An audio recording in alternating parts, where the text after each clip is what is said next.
Welcome to Looking at Lucasfilm, the podcast with a different perspective on the world of Star Wars, Indiana Jones, and all of the other entities that George Lucas, Kathleen Kennedy, Dave Filoni, and Jon Favreau and the rest of the team at Lucasfilm have dreamed up over the past 40 years.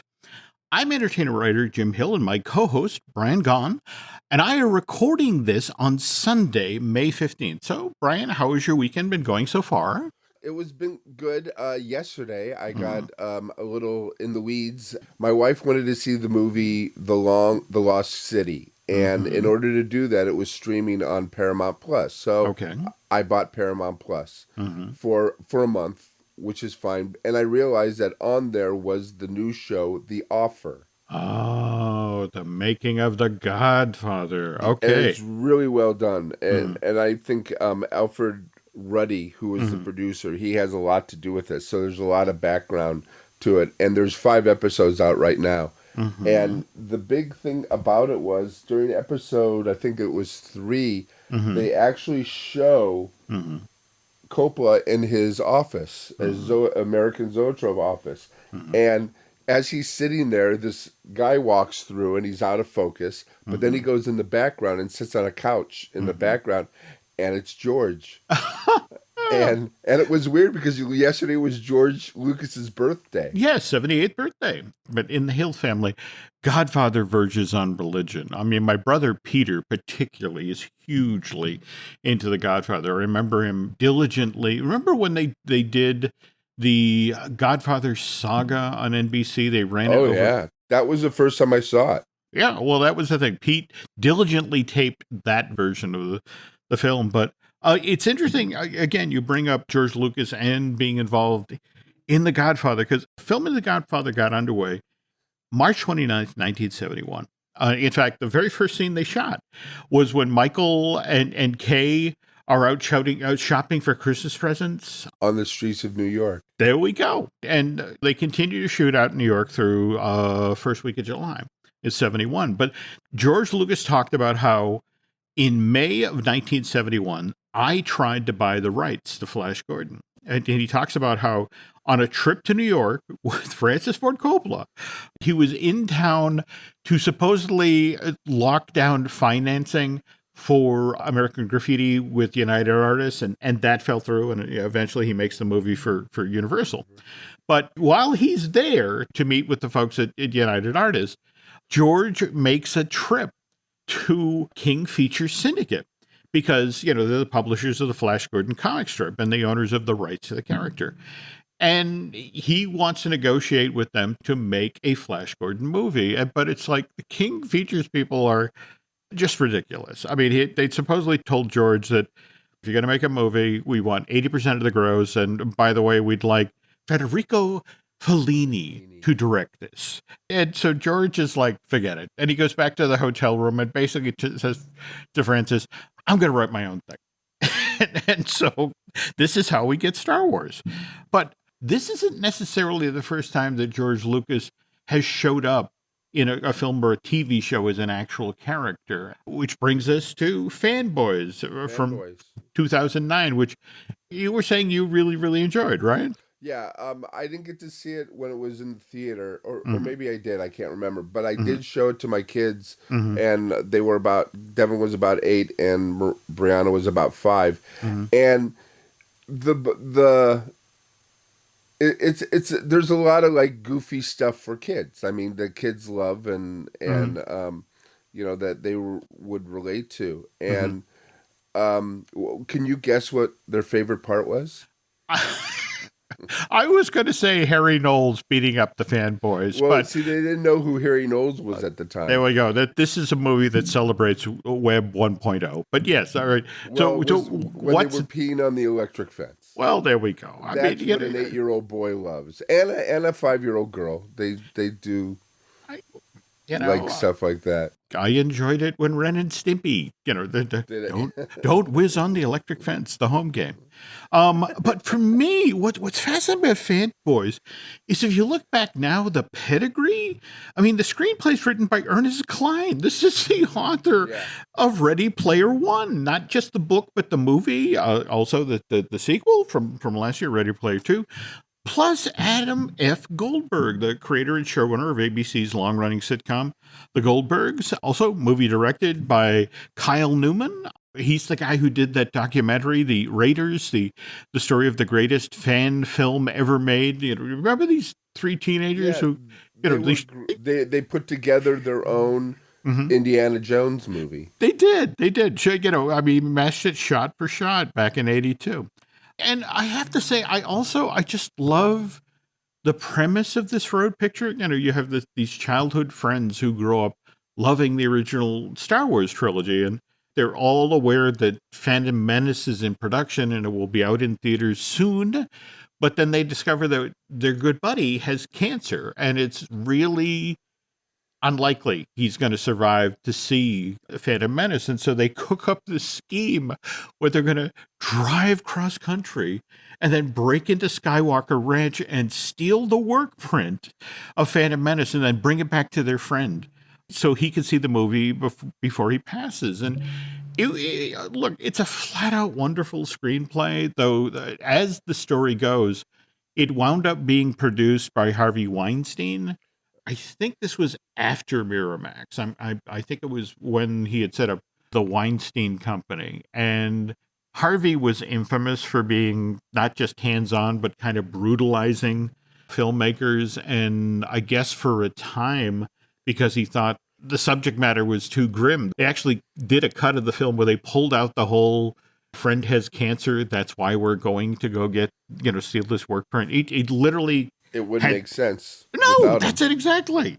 What's kind of sweet about how George Lucas is handling the movie is they spoiler alert here, but they do break into the Lucasfilm and get Skywalker Ranch and they get caught. And George decides not only to let them off the hook, but arranges for the friend who's sick to actually see the Phantom Menace, which is a really sweet little element of the story. But this movie is also famous for its end gag. Do you remember that? How the movie ends, where the guys finally do get into a theater and they're sitting there and the lights are coming down to watch Phantom Menace, the movie they've worked so hard to see. And, there's this pause and one of them turns to the other and goes, but what if it sucks? Yeah. So well, and then there's another film where Lucas is actually a character, and Spielberg too. Have you heard of 5/25/77?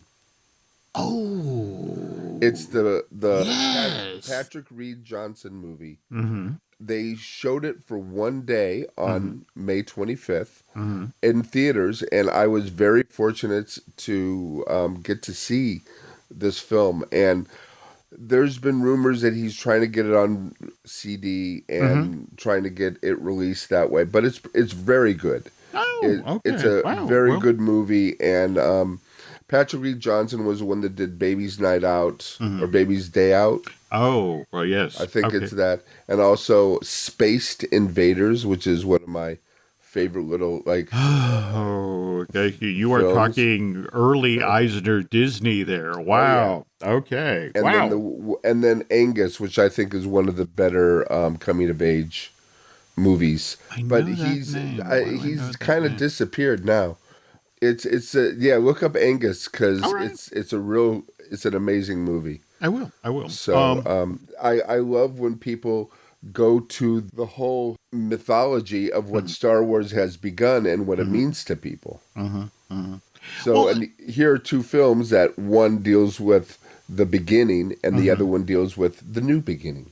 Yeah. To circle back to Phantom Menace here, just yesterday, Nancy and I drove down to Brimfield, Massachusetts, and 3 times a year, Brimfield's population swells to 50,000 because this is when antique lovers and collectible enthusiasts pour into the town to take advantage of the thrice annual Brimfield Flea Market. It's a 6-day-long affair done 3 times a year.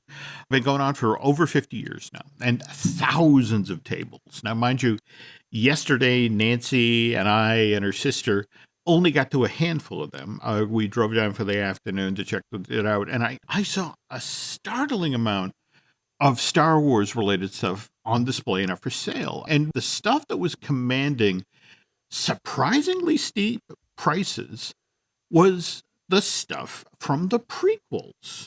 it seems like their moment is now here. That the kids who saw those movies are now in their late 20s, their early 30s. They have disposable income. They're trying to get the toys back from their childhood. And the folks who were setting up things on tables down in Brimfield, it was kind of interesting to watch. The prequel stuff had the top prices, whereas the stuff from the original films and the Disney-produced Star Wars films actually were kind of priced on the lower side. Well, I think that may be because the baby boomers are into the first, and they got the money to spend, and they're feeling nostalgic about what it was, the past. Whereas the people, the generation that came into the new movies, they're not there yet. So I can see why the prices could be different. This is true. I don't know if you've seen Ewan McGregor's out there now doing press for the Obi-Wan Kenobi limited series. What's genuinely kind of intriguing about this is the news he's had to share. Oh, by the way, speaking of the news portion of this week's Look at Lucasfilm is brought to you by Storybook Destination, trusted travel partner, the Jim Hill Media Podcast Network. For a worry-free travel experience, please book online at storybookdestination.com. Anyway, back to what Ewan McGregor's been saying about the Star Wars prequels. He talked about, said it was an odd experience to make those movies. When you step into that world, it's a big deal. And we put our heart and soul into the prequels. And they were difficult to make because the second one, the third one, there was so much green screen and blue screen. And because George was pushing into this new realm that he had designed, he was responsible for ILM and he wanted to max out that technology. But that meant for us that we were very much surrounded by blue screens and green screens. And that was hard work. At that year's VES symposium, ILM hosted like 5 different panels on making the Attack of the Clones. And we got to see a lot of raw footage of Obi-Wan's trip to the ocean planet of Kamino and his visit to the clone factory. And so it's poor Ewan McGregor the whole time he's shooting these scenes where he meets with those ridiculously tall, thin aliens who were in charge of the clone, making the clone army. He's standing on this giant soundstage, got bare minimum props and sets, and they're all painted that green screen color. But then to make sure that Ewan's eye lines are right, all of the actors who were playing the Kaminoans? Kaminoans, I think. There we go. Okay. All the people, they're dressed in green screen colored costumes and they're wearing masks, but sticking up a foot over their head is a stick with a tennis ball, also painted green, on top of it. And this is what McGregor is diligently maintaining eye contact with, because that tennis ball, because when, the CG is inserted, that's going to be the height of the Kaminoan. And he wants to earnestly act, do the right thing for George. And it's just sort of, Anyway, again, Ewan, in interviews he did this past week, out ahead of Obi-Wan Kenobi's limited release, said, so he had to work so hard on those movies, and then to have the prequels not be well received, or at least have the critics at that time not say very nice things about these movies. Well, the critics and then some of the original fans, but the movies did very well. Look at them. They still all made, the 3 of them together made more than, $3-4 billion. And the merchandise, come on. Phantom Menace made a ridiculous amount of money. And then Attack of the Clones made a good, solid chunk. But then Revenge of the Sith did not do as well. At the time, it was sort of perceived to the effect of the classic Star Wars fans, the guys who loved the original films, just aren't coming out. They decided they tried the first 2, they weren't to their liking and didn't come back. Well, I have a theory about the last one, if you want to hear it. Absolutely. What? When did the last one come out? 2005? 2005. Okay. I had a 4-year-old son, and who I was bringing to movies, and we went to see Corpse Bride, which was, kind of intense for a 4-year-old. But during the movie, after the movie was over, he knew about Star Wars that was in theaters. So he asked me, he goes, can we go see Star Wars? So I snuck him into a theater. I mean, it's not that hard. No, And no, it's not. now it is because you have to have reservations. Oh But yeah, back then, you it know. wasn't that hard. And we came in maybe 45 minutes into the movie. Mm-hmm, So, that's the part of the movie where things are building up, where mm-hmm, things are getting to the point where, mm-hmm, the tensions. mm-hmm. And it builds up to you start seeing Anakin get angry. Mm-hmm. And Devin, at about an hour, from where we were, and Devin turns to me and goes, "Okay, we can go now." And that night, his mother asked him about the movies. No. And he said to her, he goes, "Well, we saw Corpse Bride, and then we saw Star Wars. Star Wars was so scary, you couldn't even watch it. It was so scary." Wow. And this is a 4-year-old. So Okay. I had to then show him the other movies, Mm-hmm. which are, like George said, he goes, he wanted to make movies for kids. Yep. And he did. Mm-hmm. And the first 2 prequels were made for kids for the Mm-hmm. most part, but kids growing up to where the third one is horrifying. Mm-hmm. And I don't even know when he saw, he was probably in his teens Mm-hmm. when he eventually saw the whole thing and what happened on, with Anakin. Mm-hmm. But my theory is Mm-hmm. kids were scared by it. It was too intense for little kids. And also, people didn't see it more than once. Where the other films, when we saw the first Star Wars, or when we saw Star Wars, you and I, that summer, how many times did you see it? Easy. 3 or 4 times without even breaking a sweat. I saw it 12 times, Okay. just that summer. Mm-hmm. And we're talking, we went on a trip and I saw it in Chicago, I saw it in Canada, and every place I saw it, you had to wait in line for 2 hours, and it was completely packed. Mm-hmm. So yeah, it wasn't the first one or that the Revenge of the Sith. I think just what you saw it and then you were like, okay, I've seen it. I don't know if I want to sit through this again because it's of the depressing aspect of things. Well, and it's so interesting you say this. 'Cause, again, I was reading just this past week that I want to say this was an archival interview with George Lucas. And he was talking about how when Phantom Menace came out and people were like, oh boy, I get to see the movie where Darth Vader turns to the dark side. And it's like, what? He's a little kid? And George was like, you don't wake up in the morning and are automatically evil. You have to show the arc of the story. You have to show the events that put him on that road, that put him on that path, that, it was going to take 3 films to get there. And I think that kind of surprised a lot of people that I got to commit this much time to see this story play out. And then you have to sit through the politics of the thing. And I think that's what people got. It's like, what's this with the Trade Federation? What are the blockade? I don't understand. Just give me more aliens. You are not wrong. I think they have used Coruscant and the Senate to so much better effect with the animated series, that have been done. Oh, absolutely. I think in the films, it's like, wait a minute, I was promised a chocolate chip cookie. What is this bowl of bran sitting here in front of me? It's like, well, yes, the trade mission. And, we just filed a bill in the Senate. And it's like, oh, God, you're right. Get to the aliens. The animated ones, they were still George. George was still involved, but he had another person to bounce things off of. Yeah. And he had a person who dealt with kids' animation, Dave Filoni. So Dave would say, well, I think that would be, I'm not saying he did, but he would probably say, George, do you think the kids would get that? And then maybe just toning it down a little bit. But just to be fair here, we need to mention that before Dave was in that space, there was right. Gennady Tartakovsky, who Absolutely. did amazing stuff and just proved that it could be done. And Dave definitely picked up that ball and ran with it. Yeah. So, all right. Anyway, back to Mr. McGregor, talking again about the kids who watch the prequels.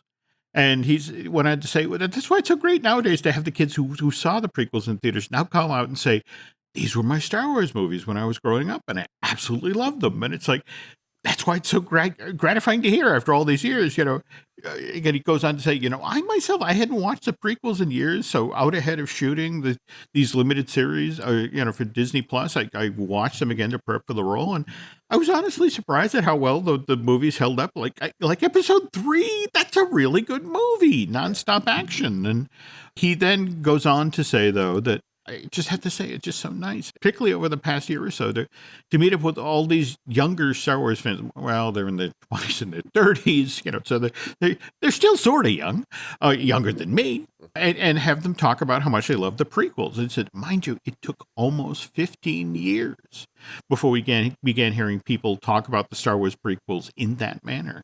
But given that we were headed into shooting Obi-Wan limited series, just as that began to happen, it was just so nice to hear.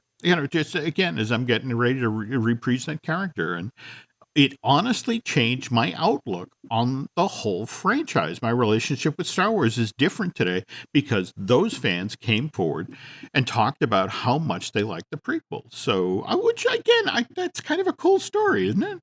It's a great story. And the prequels, if you think about it, I mean, a lot of people were, but they did well, at least the first two. A lot of people were negative against it. There were characters that they couldn't understand, like Jar Jar. But when I first started dating my wife at the time that movie came out, it was like the second film we saw together. And she's from Armenia.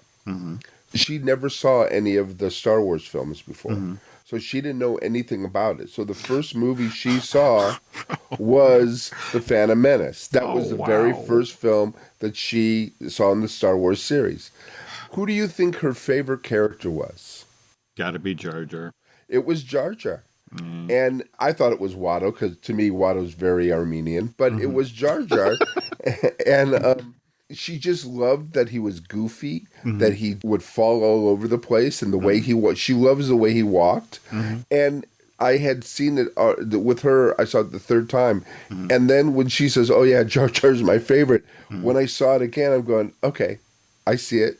I see, I'm not crazy about the Pidgin English thing, but I can see and then later I found out that George wanted to do a goofy character. Well, no, that's it exactly. Which he completely succeeded with, if you think about it. Jar Jar was supposed to be the corner where Buster Keaton and Goofy met. It was a role for a great physical comedian. Supposedly, Buster Keaton in The General, how in so much of The General, Buster's character succeeds almost in spite of himself. Yeah. That was the inspiration for Jar Jar in the battle scenes, to the effect of how did they win the war? Because Jar Jar was doing the wrong thing at the right time. And I think we all, looking back at that, just sort of like, different voice would have been an entirely different reaction. No disrespect, of course, to Ahmed Best, who did the acting on the set and that sort of thing. In fact, that supposedly was one of the nicer things about the Star Wars Celebration that was held in Chicago in 2019. Ahmed Best, for the first time in years, went to a Star Wars event and got a standing ovation, and the effect of from the kids who grew up watching the prequels, and it's like, oh, we love you, and it's like, I've been waiting a long time to hear that. Okay, Obi-Wan Kenobi, a limited series, debuts on Disney Plus May 27th. 6 episodes. Last episode is supposed to air on June 22nd. Ewan is already out there supposedly campaigning for a second series, to the effect of... Now, are they going to... I've been hearing about Moon Knight. And the thing about Moon Knight was it was supposed to be a limited series. But now it's open-ended, and then it went from series finale to season finale. And I wonder if is that to do with the Emmy nominations? From what I've been hearing, there are actually 2 dates coming up. Later this summer, we hear what the actual nominations are in the various categories. And I think Disney's decision to initially position it to go into the limited series category, and then suddenly, and the weird thing of it is that the Television Academy can actually use your promotional campaign and what you've been saying on social media as an excuse to bump you out of a category. The fact that Disney changed the promotion of Moon Knight from series finale to season finale as part of pushing out the trailer. The fear is that this could potentially blow Oscar Isaac's opportunity to take home a trophy or get the show some professional recognition. People were talking last year about how much they enjoyed WandaVision, and they expected that to do really well when award season rolled around, and that didn't happen. Yeah, well, and then another thing. Okay, I wanted to ask you, maybe you've heard about this. Mm-hmm. Obi-Wan was originally supposed to come out May 25th, which is the mecca for all Star Wars fans. Mm-hmm. But they changed it mm-hmm. to that Friday, mm-hmm. to May 27th. Yep. And they're going to show 2 episodes. But also, mm-hmm. Wednesday is usually the day all the Disney stuff is coming out. Mm-hmm. So I don't understand what would be the change for, because it would be perfect. It's a Wednesday. It's May 25th. Think about what is also happening on May 27th, which is Star Wars Celebration. Supposedly, in the Anaheim Arena, they are going to allow folks on the day the show drops that, oh, by the way, tonight, if you want to go over to the Anaheim Arena, we're going to be presenting these things on a big screen in there. And who knows who might drop by to say hello. So it might have also been done for the fact Disney is constantly looking for angles to work publicity, and certainly taking pictures of a certain actor on stage in front of a screaming audience. Think about how that footage would then be used, photos in magazines and, on the internet. And there were also 4 other episodes that have to air after these 2 do. So there might be a plan there. But the other thing worth noting is on May 27th, that's also the night that they're going to be doing the Disneyland After Dark hard ticket, the Star Wars night at Disneyland Park. You actually got to do this. They presented it earlier this month on May 3rd or the 4th. You did the 3rd. May 3rd and the 4th. I did it on May 3rd, but at midnight, it was May the 4th. There we go. So I did I was there at Star Wars Night, May the 4th, and it was the first time I went to Galaxy's Edge, too. Okay, and when we get back, Brian's going to talk about his very first trip to Star Wars Galaxy's Edge. The family that vacations together stays together. At least, that was the plan. Except now, the dastardly desk clerk is saying he can't confirm your connecting rooms. Wait, what? That's right, ma'am. You have rooms 201 and 709. No, we cannot be 5 floors away from our kids. The doors have double locks. They'll be fine. When you want connecting rooms confirmed before you arrive, it matters where you stay. Welcome to Hilton. I see your connecting rooms are already confirmed. Hilton, for this day. Every story you love, every invention that moves you, every idea you wished was yours, all began as nothing. Just a blank page with a blinking cursor, asking a simple question. What do you see? Great ideas start on Mac. Find out more on apple.com/Mac. Every Who down in Who Newville liked the holidays a ton. But where to get great prices on gifts, they had no idea. None. They searched and they searched for great gifts under $25. Gifts for spouses and friends and even their toddlers. When suddenly one Who shouted, Walmart has what you want, knowing they have Lego, Tree Hut, and low prices to flaunt. So they enjoy the holiday season as Who's often do. Cheering and shouting, Walmart has incredible gifts. Who knew? Find gifts they'll love under $25 at Walmart. This land has been open on the East Coast and the West. I mean, well, we also obviously have to factor in the pandemic, but better part of 2 years, 3 years now, and this is your first time getting there? 3 years. The first day it opened it was very cool. My son was having his grad night at Disneyland. So when they opened up reservations, every kid that was going to be there from a lot of the high schools around Southern California, they tried to get in. Devin didn't get in. His friends got it. Some of his friends got in, but Devin didn't get in, unfortunately. But he did pick me up a couple pins for opening and a T-shirt. And he got his friends to get me one of the Coca-Cola thermal bombs. And then that year I bought a pass. And I was going to go to see Galaxy's Edge. And I had actually gone to Disneyland twice. But I could not get myself to go into the land because I was by myself and I was afraid that I would fall into a fetal position and just start bawling. And because, I've been to Hogsmeade and it's great. It's amazing. It's what immersion should be. And I think it's one of the very first real immersion lands before Pandora. But there's all this forced perspective, and so you can tell that you're in a theme park going to a land that's supposed to be Wizarding World, whatever. That's not the way that Galaxy's Edge is. At least to me. Have you been there yet? I have done the Florida version. In fact, I'm actually kind of, forgive me, this is the geekiest thing to be obsessed about. But the Florida version has two entrances. They have one that goes in next to Muppet Studios that basically brings you to the hidden rebel base. They're in the ruin of the previous civilization. You find out that Ray and party have set up camp. If, on the other hand, you come in it from the Toy Story land side, you are literally there. You walk in past the First Order ship. They've landed, they've heard the rebels are here, and they want information. And what fascinates me about the Disneyland version is it has a third entrance, like literally in the middle of Big Thunder Trail. And so the notion is you can walk literally into the middle of the story. You're not with the rebels. You're not with the First Order. You're in the community, and you learn from them what's going on.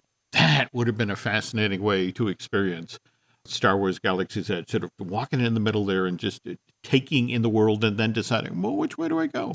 Well, see, I didn't realize, I have realized Star Wars, and I guess this is goofy, but it did change my life. And the way it did is, as a teenager, as a young person, I loved comic books. I loved that kind of, I would go home on Friday night to see Kolchak the Night Stalker. Oh, Darren McGavin, yes, okay. Which is still, it's my number 2 favorite show. My number 1 favorite show is Bristol County Jr., but someday we'll talk about that. Bruce Campbell, yes, excellent choices. But these are the things that really, that really got to me. So I went to school in Newport Beach, and there wasn't a lot of kids like me. And I didn't know anybody who was reading comic books. So when Star Wars came out, there's a line in 525/77 where he goes, when this movie comes out and people see it, I will no longer be alone. And that's the way Star Wars was for me. Star Wars made me acceptable. 2 years after graduation, I went to work at a movie theater, and the head cheerleader was working at this movie theater. Because of Star Wars, because of movies, we started like hanging out and stuff. And she said to me, which is very funny and very ironic, how come we didn't hang out in high school? And it was like one of those things like, really? You think that you would have, the cheerleader and prom queen would hang out with me? But at this time, if these movies came out, like my son he wears a Star Wars t-shirt, or he wears a Mandalorian t-shirt, or some kind of cool t-shirt, people are actually stopping him and asking where he got the t-shirt. I bought him, have you seen the show Sex Education on Netflix? Not yet, but a number of folks have been saying... It's a really great coming-of-age show. Yep. And in it, one of the characters is kind of nerdy. He wears this nerdy jacket. and I bought Devin that jacket. And he actually goes across campus, and people will stop him, especially a lot of girls will stop him and say, "Is that is that Otis's jacket?" So it's an icebreaker, and geek and nerd are kind of in nowadays. So They are. Star Wars They meant are. so much to me that I was afraid that I would go in there and then all these feelings would just attack me. And that's what happened. I mean, not to the fact that I was like, they had to take me out by paramedics, but to the fact that I did get lightheaded. I went in there and I started like almost hyperventilating, and I had to put my hand over my mouth and sucking my oxygen to stop getting lightheaded, and to where I may have had to sit down someplace, but I went in there and it's really confusing, especially at night. In the daytime, there's more detail and you can see what's going on. But going around, and it's almost like a maze because it does go back on itself to get everything in that small space. And I get there and I'm looking around. I'm trying to find Smuggler's Run because that's where my brother and his family is, because I met up with them. And I just were getting these feelings of, I was feeling very warm inside, I can tell you that. Okay. And I get there and I see, we go on, and it is funny. No pictures or video, which I've seen a lot on YouTube and pictures, can prepare you for how great and how much detail and how much you are. This is not forced perspective. You are on another planet. You are in another world. This is immersion to the nth degree. You are there. They did such an amazing job on it that everything around you and everything that you see is part of your experience. And the rides. When people were talking about the rides when they first came out, and Smuggler's Run was the only one open, and I was noticing that theme park enthusiasts, they weren't as crazy about it. Yeah, they're saying, well, it's the same thing that Star Tours was, and Star Tours does it better, and da-da-da.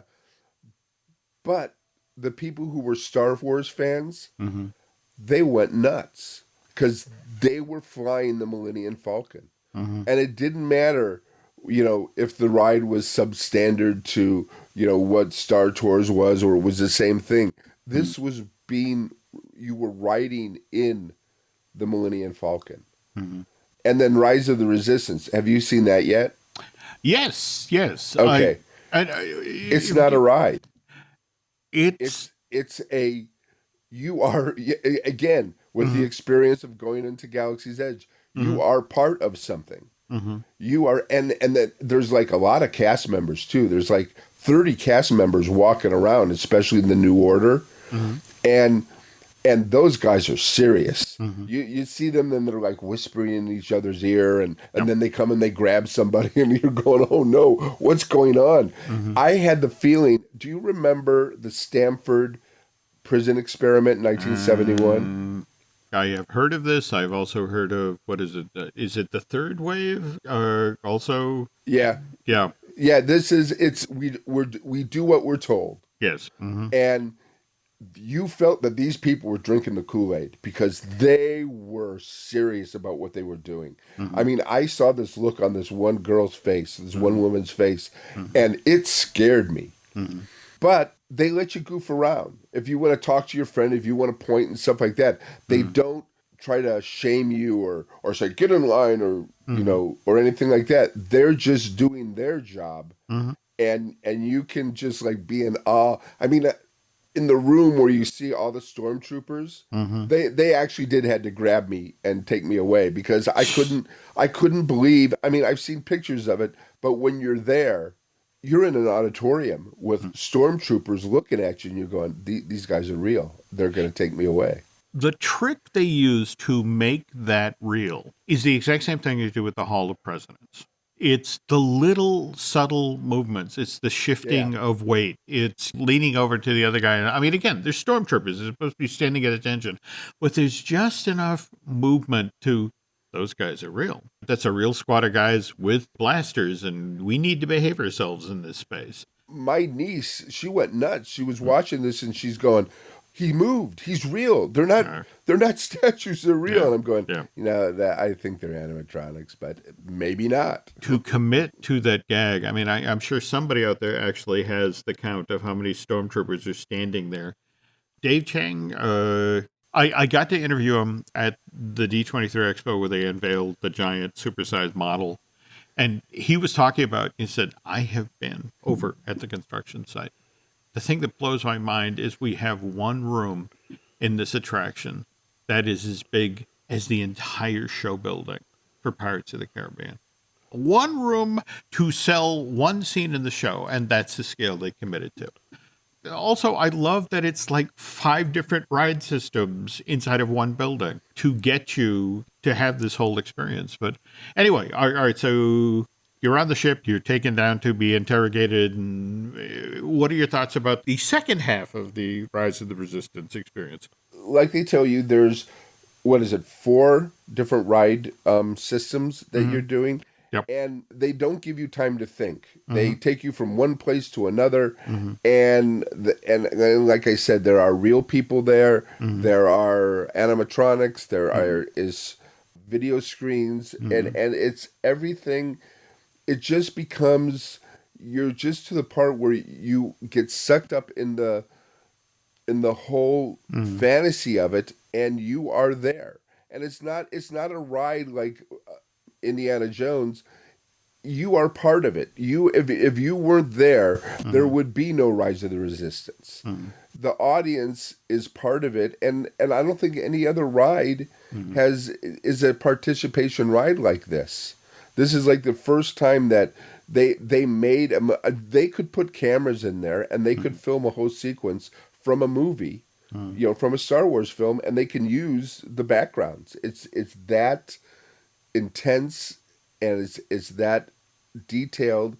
And the cart you're in that goes into another thing, and it goes down, and you say that in fact, there's a story supposedly.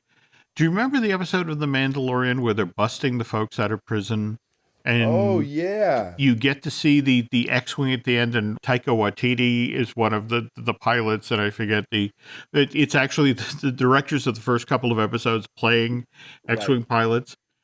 Supposedly, again, they're like, all right, we need to shoot this, and it's like, oh, dang, we need an X-Wing. And it's like, well, hang on, they got one for Star Wars Galaxy's Edge, and evidently they used the prop that was created for, so ironically enough, the very thing you were talking about, that you could shoot something there, and it's like, well, I don't think they actually shot it there, but they did use something that was created for Galaxy's Edge. Anyway, I'm sorry, I don't mean to interrupt, but you also had an interesting note about how they made the world real. Can you talk about the power grid? Well, okay, this was really funny. When I went into and we're walking around, and by the way, I just want to mention one thing. The Rondo wrap is one of the best things I've ever eaten in my life. You're not wrong. And the peppercorn sauce just blows it. So actually, you're walking around, and so you don't notice the real little subtle details, except when you're stopped, like in line. If you go to the 27th, if you go to Star Wars Night, don't be afraid of them telling you the line is an hour and 45 minutes, because it won't be. It will be 45 minutes. Okay. So we're standing in line, and I guess, you're on the outer rim, and maybe the power isn't the most reliable. So it fades up to very bright, and then it fades down to almost that you can't see anything. And it does this continually, but you don't really notice it. Your conscious doesn't notice it, but your subconscious does. And all of a sudden you start blinking, and you're going, am I having an aneurysm or something? Am I having a stroke? What's happening? And then you notice, okay, this is what's going on. I'm on an unreliable power grid, and they're showing me that this is unreliable by the light going up and down. And it was too, because I was trying to read my little brochure, and I'm going, as I'm trying to read it, I can read it and then I can't read it. I can read it and then I can't read it. And I actually thought that, I had to go back to the eye doctor to find out what was going on. But that's what you feel like.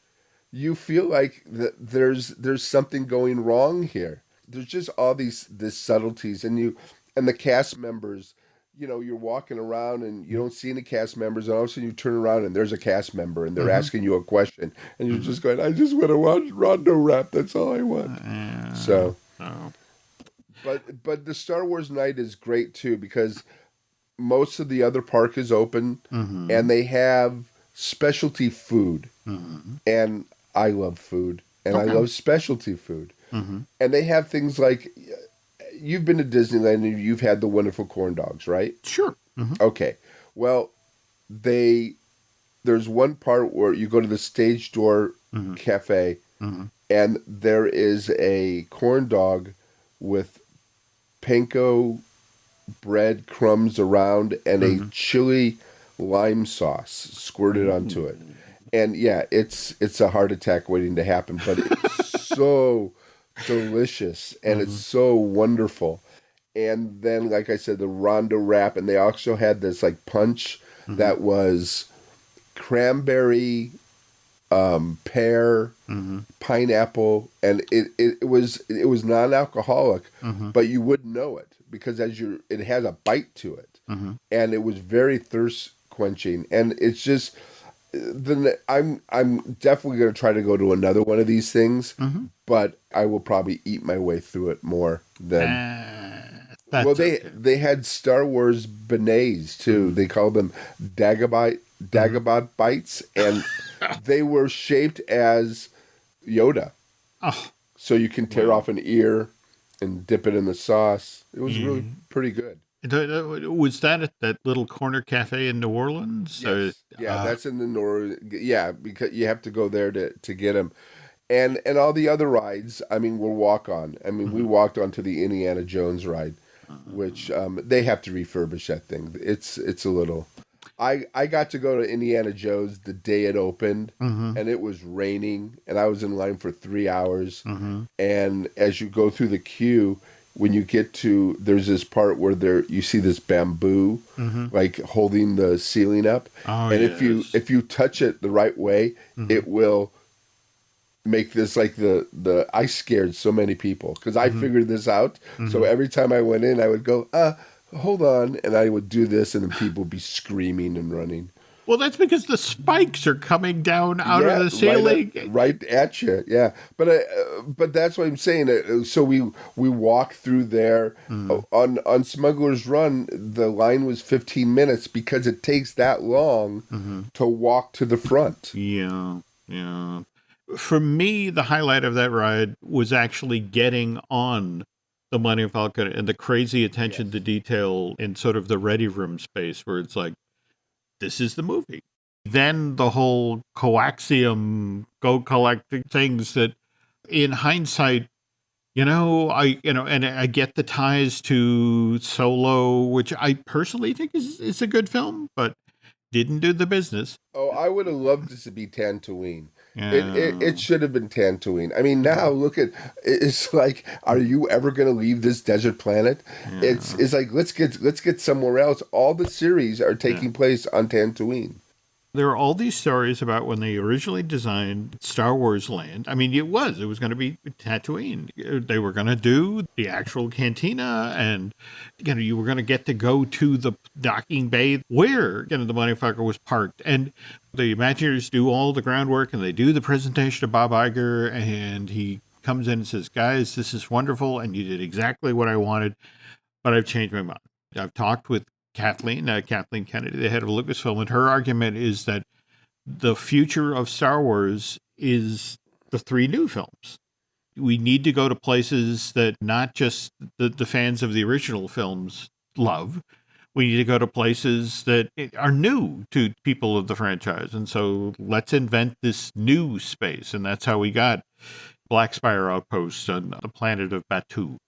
But in hindsight now, looking at the success of The Mandalorian, or for that matter, the Book of Boba Fett, I would bet real money that if this project were making its way through the development cycle at Imagineering right now, we'd be back on Tatooine, and we would probably have Jabba's palace looming up in the background.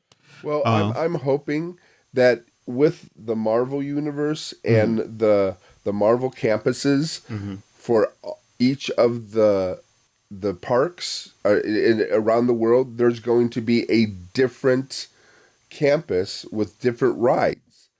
And why can't they do that with Galaxy's Edge? Make Paris Tatooine and make one of them Corsican and just, or I don't know if you can do Camino, but just do things where you have different lands, Star Wars lands, and then people will want to go to these different lands. I would think that would be something to do. I mean, and now especially with all the, people love Galaxy's Edge, and it's always packed, and I'm sure it's bringing in a lot of people. But people have said, well, especially the boomers, who I don't care what they say, boomers spend money, and they're not. They say, well, I would like to see Princess Leia, or I'd like to see Luke, or I'd like to see Darth Vader. Bring it to Paris, and then people will come to Paris to see Darth Vader. So, well, Brian, thank you so much. It was such a lovely look back at Star Wars Nite. Yeah, just look. I'm sure they're gonna have them a lot, and it's May the 4th is where they. I didn't know why they didn't do 3 nights, because it was Wednesday, Thursday, and then they could have done Friday too. But it's such a well done. Fun thing to go. And even though the ticket is as much as a day, and you only get 4 hours of the night time, but you can get there earlier. Now, just to correct there, that it runs from 9 to 1, but you're supposed to be able to start to mix in at like 6, so you can get 6 o'clock. Yeah. So, and it is funny because you get this badge to wear. Yep. And people who are going out going, why are they wearing Star Wars? Why? Well, can I do that? Well, why are they doing that? Can we maybe sneak into the bathroom and stay there until they kick everybody out? Yeah, there were a lot of people that you were seeing, and they go through like stormtroopers, like they're going, you don't have a wristband? I'm sorry, you're going to have to leave. There you go. But it's 100% worth going. And the ride lines are minimal 15 minutes, except for Rise, which was 45 minutes, which is wonderful if you think about it. No, it's true. But it's true. It's worth it. And you're going to be able to go the 27th, right? Here's hoping. All right, folks. So that's going to do it for this week's Looking at Lucasfilm. On behalf of Mr. Gaughan and myself, I want to thank you for listening. Brian, is there some place on social media folks can find you and follow you? Yeah, I'm on Twitter right now. It's under Geek with Children, and Children is spelled CHILDRN, no E, because there wasn't enough space. There we go. So, that's where you can find me. And I put things every once in a while on there. Cool. Okay, now, Nancy would like me to remind you folks that you can find us on Twitter and Instagram as Jim Hill Media, and over on Facebook as Jim Hill Media News. Also supposed to remind you, we got a couple other podcasts here. We got Disney Dish with Len Testa. Likewise, we have Fine Tuning, which I do with Drew Taylor, who does some wonderful work over at The Wrap. Likewise has his own terrific Mission Impossible podcast, Light the Fuse. And then, of course, we have Marvelous Disney, which I do with Aaron Adams. If you could do Brian and I a favor, if you could head over to Apple Podcasts and rate and recommend the show you're listening to right now, Looking at Lucasfilm, that would be helpful. And if you really, really, really like what you heard here, if you want to head over to Bandcamp and subscribe, well, that's what will keep us in tickets to Star Wars Night at Disneyland Park. Thanks for listening, folks, and we will be back soon.